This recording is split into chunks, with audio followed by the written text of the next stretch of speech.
ओम नमो भगवते वासुदेवाय नमः। ओम नमः शिवाय। लख 84 भटकत भटकत मिनखा देह पाई। राम न मत भूलो हरि न मत बिसरो भाई। लेवण न महक हरि को नाम, तीरण न है गंगा माई। और मन में आपने दया है तो आपनो बेड़ा पार है। आज मैं आपको सुनाऊंगी लख 84 जून की कहानी। एक बार की बात है। एक बार नारद जी विष्णु भगवान से मिलने गए। वहां पर गए, बैठे, बातचीत की, वहां से उठे और जाने लगे। तब भगवान ने कहा, लक्ष्मी जी जाओ, गाय का गोबर लाओ, आंगन को अच्छे से लीपो। तब लक्ष्मी जी ने कहा, क्यों प्रभु, क्या बात हो गई? तब भगवान ने कहा कि इस जगह पे नारद जी बैठे थे ना, तो ये जगह अपवित्र हो गई क्योंकि नारद जी वैमुख हैं। ये बात नारद जी ने सुन ली। नारद जी आए और बोले, प्रभु आप तो कहते हो मैं ऋषि हूँ, ब्रह्म ज्ञानी हूँ, और मेरे बारे में आप ऐसा सोचते हैं? तब भगवान ने कहा कि नहीं नारद जी, ऐसी बात नहीं है। आप क्या है कि गुरु करे हुए नहीं हो, और गुरु बिना मुक्ति नहीं है। गुरु बिना आदमी नुगरा होता है। तब नारद जी ने बोला, तो प्रभु अब मैं क्या करूं? भगवान ने कहा, जाओ मृत्यु लोक पर जाओ, तुम्हें जो सबसे पहले मिले उसी को गुरु बना कर आओ। अब नारद जी मृत्यु लोक पर गए। वहां पर उन्हें समुद्र के किनारे पर मिला एक मछुआरा जिसका नाम था जीवन जी। अब नारद जी ने देखा कि इस मछुआरे को मैं क्या गुरु बनाऊंगा, वापस आ गए। भगवान ने कहा, गुरु बनाया है? नारद जी ने कहा कि मुझे एक मछुआरा मिला था प्रभु, उसको मैं क्या गुरु बनाता। भगवान ने कहा, फिर जाओ, तुम्हें जो मिले उसी को गुरु बना कर आओ। फिर वही मछुआरा मिला, वापस आ गए। भगवान ने कहा, गुरु बनाया है? तब नारद जी ने कहा, मुझे तो मछुआरा ही मिलता है। तो भगवान ने कहा, जाओ फिर से जाओ, जो मिले उसी को गुरु बना कर आओ। तीसरी बार में भी वही मछुआरा मिला, तो नारद जी ने उस मछुआरे को गुरु बना लिया। अब नारद जी भगवान के पास गए तो भगवान ने पूछा कि नारद जी बनाया है गुरु? तब नारद जी ने कहा, हाँ प्रभु, गुरु तो बनाया, लेकिन गुरु मुझे क्या ज्ञान देगा, वो तो मछुआरा है। तो भगवान ने कहा कि तुमने गुरु के ऊपर शंका करी है, जाओ मृत्यु लोक पर जाओ और लख 84 जून भोग कर ही मेरे पास आना। अब नारद जी फिर मृत्यु लोक पर आए तो जीवन जी ने फिर देखा और बोला कि क्या बात है नारद जी, आज चौथी बार वापस आ रहे हो? तो नारद जी ने कहा कि मैंने आपको गुरु बनाया था ना, तो मैंने आपके ऊपर शंका करी। तो भगवान ने कहा कि गुरु के ऊपर शंका करी है तो जाओ लख 84 जून भोग कर फिर मेरे पास आना। तो जीवन जी ने कहा, बस इतनी सी बात? तो नारद जी ने कहा, इतनी सी बात कैसे है, मैं ब्रह्मा जी का पुत्र हूँ, लख 84 जून भोगता भोगता तो मैं अपने आप को भूल जाऊंगा, मुझे तो यही पता नहीं रहेगा मैं कौन हूँ। तो तब जीवन जी ने कहा कि नारद जी जाओ, वापस जाओ और भगवान के चरणों में गिर जाओ।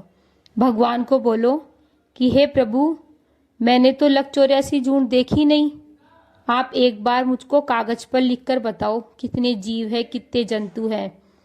तब भगवान कागज पर लिख दें तो आप उनके साथ परिक्रमा लगाकर, जैसे मिट्टी में गद्दा लोटपोट होता है वैसे लोटपोट हो जाना और बोल देना कि प्रभु मुझे अपने चरणों में रखो।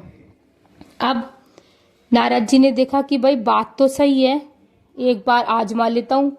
अब नारद जी गए, त्राहिमाम त्राहिमाम, मैं तो देखी नहीं लख 84, बिना देखा डर लागे, इतनी अरज सुनो कमलापति, आप लिखो मुंह के आगे। हे प्रभु, आप मेरे मुंह के आगे लिखो लख 84 जून के नाम, कितने जीव है, कितने जंतु है, मैं तो कुछ जानता ही नहीं। हे प्रभु, एक बार आप मुझे लिखकर तो बताओ। तब भगवान ने लख 84 जून के नाम लिख दिए।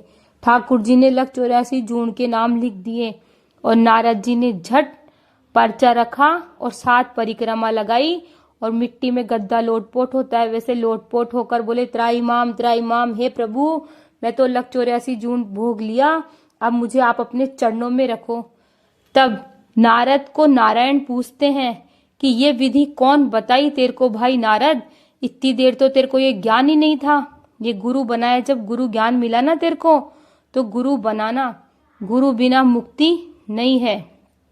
तब ये बात है, आप चाहे महादेव जी को गुरु बना लो, कृष्ण जी को गुरु बना लो या कोई को भी गुरु बनाओ, लेकिन गुरु के ऊपर कभी शंका न करें। हे प्रभु कहानी अधूरी होए तो पूरी करना, पूरी होए तो मान करना, कहते सुनते का हुंकारा भरना, भूल चूक होए तो माफ करना। बोलो विष्णु भगवान की जय, बोलो महादेव जी की जय। इस कहानी को शुरू करने का नियम, मकर संक्रांति के दिन से हम इस कहानी को शुरू करते हैं। सबसे पहले हम अपने घर के मंदिर को अच्छे से साफ कर लें। उसके बाद में एक पर्चे पर लिखें ओम नमो भगवते वासुदेवाय नमः, ओम नमः शिवाय, श्री कृष्ण शरणम नमः, ओम गुरुवे नमः। फिर लिखें हे प्रभु मैं आपकी शरण में हूँ। जिस प्रकार आपने नारद जी की लक 84 जून छुड़ाई वैसे हमारी भी छुड़ाना। हे प्रभु मुझे आप अपनी शरण में रखो, मैंने लक 84 जून भोग ली, अब आप मुझे मोक्ष प्रदान करें। इस प्रकार आप लिखकर नीचे अपना नाम लिखें, अपना गोत्र लिखें। यदि आप स्त्री हैं तो अपने पति का नाम लिखें। यदि कोई पुरुष इस नियम को निभा रहा है तो वह अपने पिता का नाम लिखे। यदि कोई इस कुंवारी लड़की है तो वह अपने पिता का नाम लिखे अपने नाम के साथ में कि ये मेरे पिताजी का नाम है, और उस पर्चे को रख दें और उस पर्चे की 7 परिक्रमा लगाएं। 7 परिक्रमा लगाने के बाद जैसे हम लोटपोट होते हैं इस तरह भगवान के सामने लेटकर 7 बार लोटपोट होएं और भगवान के आगे उस पर्चे को रख दें कि हे प्रभु मैं आपकी शरण में हूँ, मैंने लक 84 जून भोग ली, अब मुझे आप अपने चरणों में स्थान दो। उसके बाद में आप उस पर्चे को रख दो। 1 साल तक हमें ये कहानी सुननी है। यदि आप ये नियम कर सकते हैं तो ठीक है, नहीं तो अपनी भावना से आप इस नियम को पूरा करें साल भर। उसके बाद में 1 वर्ष बाद में आपको 84 सामान एक थैले में भरकर जोड़े के मंदिर में चढ़ाने हैं।